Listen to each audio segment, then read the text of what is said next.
ডিবক্সে ঢুকবেন এটা হচ্ছে প্রশ্ন। দেখা এমনও হইতে পারে যে নিজেদের ডিবক্সে ঢোকা লাগতে পারে। এই যে নিজেদের ডিবক্সের দিকে রওনা দিয়েছেন, we took the ball, আবারও বল মেক্সিকোর দখলে। ল্যাটিন আমেরিকা বনাম নর্থ আমেরিকার যদি একটি খেলা হয় তাহলে সেখানে কিন্তু আমরা হালকা মারামারি প্রত্যাশা করতেই পারি, কিন্তু এখনো পর্যন্ত খুব বেশি গায়ের শক্তি আমরা দেখতে পাইনি। একটু মারপিট হবে নাকি মেরা ভাই?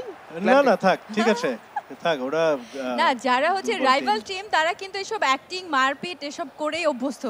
এবং একটা ছোট পরিসংখ্যান আমরা দিয়ে রাখতে চাই যে বিশ্বকাপে কখনোই মেক্সিকোর কাছে আর্জেন্টিনা হারে নাই, এবং তিনটা খেলা হয়েছে এর আগে বিশ্বকাপে, সবকটা ম্যাচই আর্জেন্টিনাই জিতেছে। Miracles can happen 3 Times brother, 3 Times. এটা তো যেতেই পারে। আসলে তো দুইবার মাত্র জিতলো, ওয়ার্ল্ড কাপ জিতলো। ডিবক্সের মধ্যে গুলিস্তান পরিমাণ প্লেয়ার দেখতে পাচ্ছি। কাম অন, মানে ফার্ম গেটের মতো করে এটা কিন্তু আবার ক্লিয়ারও হয়ে গেল। 50-60 জন ডিফেন্ডার ওখানে দাঁড় করে রেখেছে দেখতে পাচ্ছিলাম। ছোট্ট একটা চান্স দিলাম। রদ্রিগো দি পল, চমৎকার ব্যালেন্স, চান্স দিচ্ছে, আমরা তো দেখতেই পাচ্ছি। বল কার কাছে? মলিনার পায়ে বল।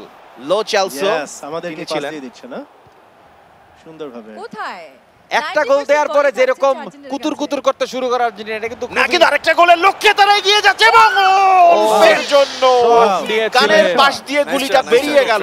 Nice try. কিন্তু আমরা কি গোল পোস্টটা বড় করব আর একটু? দরকার নেই, ছোটটাতেই হয়ে যাবে আশা করা যায়। একটা হয়েছে পসিবল না, কিন্তু ওই যে একবার ডি বক্সে ঢুকে পড়ার পরে আর্জেন্টাইন প্লেয়াররা যেমন করে হেজাকবাতি জ্বালাইয়া মেসিরে খোঁজে, এ দেখলে তো মায়া লাগে রে। স্কালোনির হেজাক তো জ্বালানো বন্ধ হইছে না। কোপা আমেরিকা তো মেসিরে ছাড়াই জিতছে, ডি মারিয়া গোল করছে ফাইনালে, এটা তো মনে রাখতে হবে ভাই। মেসি যখন জানে যে টিমে যখন মেসি আছে, এবং গোল শোধ হয়ে গেল কথা বলতে বলতে। মেক্সিকো চমৎকার ভাবে গোলটি শোধ করে দিল।